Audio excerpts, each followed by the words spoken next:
مذہب زبان رنگ سے بالا تر انسان کی پہچان کا ذکر کرتے ہوئے ارشاد ہوا، اے لوگو، ہم نے تم کو ایک مرد اور ایک عورت سے پیدا کیا اور ہم نے تمہارے طبقات اور قبیلے بنا دیے تاکہ ایک دوسرے کو پہچان سکو۔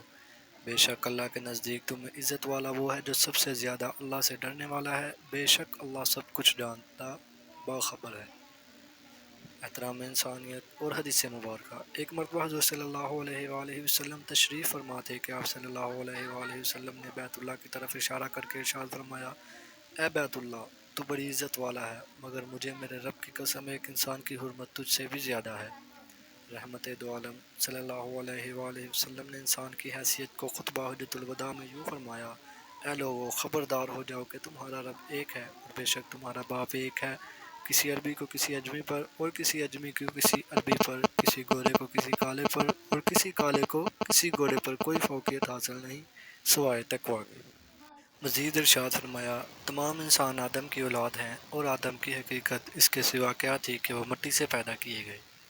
انسانی جان کی حرمت اور اسلام انسانی جان کی حرمت کا علمبردار ہے۔ یہ انسانی جان کو عزت اور احترام اس کے لیے بھی دی جاتی ہے کیونکہ جینا اور زندگی کسی بھی انسان کا بنیادی حق ہے۔ اگر انسانی جان کی ضمانت ہوگی تو باقی حقوق اصول کی بات ہوگی۔ اسی لیے قرآن انسانی جان کی حرمت کو کچھ یوں بیان کرتا ہے، جس نے ایک انسان کا ناحق قتل کیا گویا کہ اس نے پوری انسانیت کا قتل کیا، اور جس نے ایک شخص کی جان بچائی گویا اس نے ساری انسانیت کی جان بچائی۔ مردہ انسان کی حرمت۔ اسلام حرمت انسانیت کا اس قدر قائل ہے کہ زندہ انسان کی عزت تو ایک طرف، اسلام مردہ انسان کی عزت اور احترام کا درس بھی دیتا ہے۔ مرنے کے بعد انسانیت کا تعلق دنیا سے کٹ جاتا ہے اور وہ مکمل طور پر بے خبر ہو جاتا ہے، مگر پھر بھی اسلام نے انسان کو اس دنیا سے رخصت کرنے کا جو عالی شان طریقہ بتایا ہے وہ اپنی مثال آپ ہے۔ اس کا جنازے کو فرض کفایہ قرار دیا اور نیک یا گناہگار کی تمیز کیے بغیر عزت و احترام سے کفن دے کر کندھوں پر اٹھا کر زمین میں دفن کرنے کا حکم دیا۔ ایک مرتبہ ایک یہودی کا جنازہ گزر رہا تھا کہ نبی صلی اللہ علیہ وآلہ وسلم اس کے لیے کھڑے ہو گئے۔ صحابہ نے عرض کیا، یا رسول اللہ صلی اللہ علیہ وسلم، یہ تو یہودی ہے۔ تو آپ صلی اللہ علیہ وسلم نے فرمایا، کیا یہ انسان نہیں ہے؟ مریض کا احترام۔ اسلام ایسے معاشرے کی تشکیل کرنا چاہتا ہے کہ جہاں تمام انسان ایک دوسرے سے جڑے ہوئے ہوں اور ایک دوسرے کے دکھ درد میں شامل شریک ہوں۔ اس لیے اگر کوئی مسلمان بھائی بیمار ہو جائے تو دوسرے کا یہ فرض قرار دیا گیا کہ وہ اس کی تیمارداری کرے اور جس مد میں بھی ہو سکے اس کی مدد کرے۔ اس ہی ضمن میں حضور صلی اللہ علیہ وآلہ وسلم کی حدیث مبارکہ ہے، جب کوئی مسلمان اپنے مسلمان بھائی کی عیادت کرتا ہے تو لوٹنے تک گویا وہ جنت کے باغات میں ہوتا ہے۔ مثال، غریبوں اور محتاجوں کی عزت نفس کا خیال رکھنا۔ اس بات میں کوئی شک نہیں کہ تمام انسان بطور انسان برابر ہیں، مگر دنیاوی مال و متاع کے لحاظ سے انسانوں میں فرق موجود ہے۔ کچھ لوگ ایسے ہیں کہ جن کے پاس اللہ ضرورت مندوں کی عزت نفس مجروح کیے بغیر اسلام ان کی مدد کا حکم دیتا ہے، اور یہاں تک کہ فرماتا ہے کہ صدقہ خیرات ایسے دیا جائے کہ اگر دائیں ہاتھ سے دیا جائے تو بائیں ہاتھ کو خبر نہ ہو۔ قرآن کریم میں متعدد مقامات پر صدقہ خیرات دینے کی ترغیب دی گئی ہے اور اسے ایسی تجارت قرار دیا گیا ہے کہ جس میں نفع ہی نفع ہے۔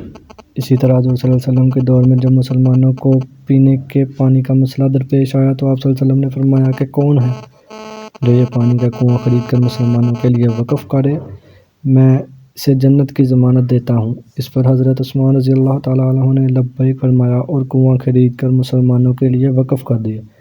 اسلام میں زکوٰۃ، صدقہ و خیرات کرنے کی ترغیب کا بنیادی مقصد یہی ہے کہ معاشرے میں موجود جتنے بھی سفید پوش ہیں ان کی ضروریات بھی پوری ہو جائیں اور ان کی عزت نفس بھی باقی رہ جائے۔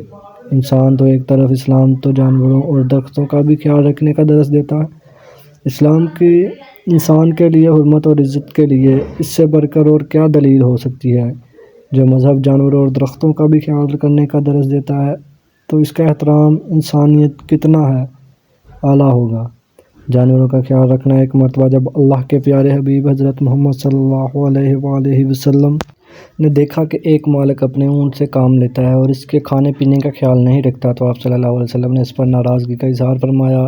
اسی طرح ایک مرتبہ جب آپ صلی اللہ علیہ وآلہ وسلم غزہ میں سے واپس آ رہے تھے تو محض اس لیے اپنے پورے لشکر کا راستہ ہی تبدیل کر دیا کہ کتیا جو اپنے بچوں کو دودھ پلا رہی ہے وہ تنگ نہ ہو۔ درختوں کا خیال رکھنا۔ شریعت محمدی صلی اللہ علیہ وآلہ وسلم نے درخت لگانے کو صدقہ جاریہ قرار دیا ہے۔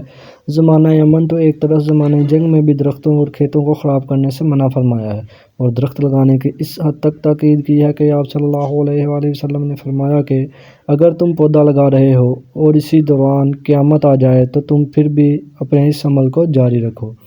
غیر مسلم کی اسلام کے احترام انسانیت پر گواہی۔ اسلام احترام انسانیت کا اس حد تک قائل ہے کہ جب دیگر مذاہب کے لوگوں نے بھی اسلام کی تعلیمات کا مطالعہ کیا تو اس بات پر گواہی دی کہ اسلام احترام انسانیت کا علمبردار۔ مثلاً سوامی لکشمی شنکر آچاریہ۔ سوامی لکشمی شنکر آچاریہ جو ایک ہندو ہے، انہوں نے اسلام پر 4 کتابیں لکھی ہیں۔ انہوں نے اپنی کتاب قرآن میں 3 مثالیں، سورہ نمل میں چونٹی کی مثال، سورہ ماعون اور سورہ یوسف دے کر اس بات کو واضح کیا ہے کہ قرآن پاک کا پہلا درس ہی احترام انسانیت کا ہے۔ دلائی لامہ کا 2015 کا انٹرویو۔ دلائی لامہ انسان کی حرمت اور احترام کے بارے میں اسلامی تصور کا اعتراف کرتے ہوئے کہتے ہیں کہ انسانیت کو سمجھنے کی بہترین مثال محمد صلی اللہ علیہ وآلہ وسلم ہے، جو خود تو یتیم تھے پر انہوں نے یتیموں کے لیے ایسی ریاست بنائی جو ان یتیموں کی کفیل بن گئی۔ خلاصہ کلام۔ مندرجہ بالا بحث و دلائل سے یہ بات تو واضح ہو جاتی ہے کہ اسلام احترام انسانیت کا سب سے بڑا علمبردار ہے۔ انسان نہ صرف اجتماعی طور پر انسان کی عزت کی بات کرتا ہے بلکہ پھر انہی انسانوں کو مختلف رشتے اور مقام دے کر ان کی عزت اور احترام میں مزید اضافہ کرتا ہے۔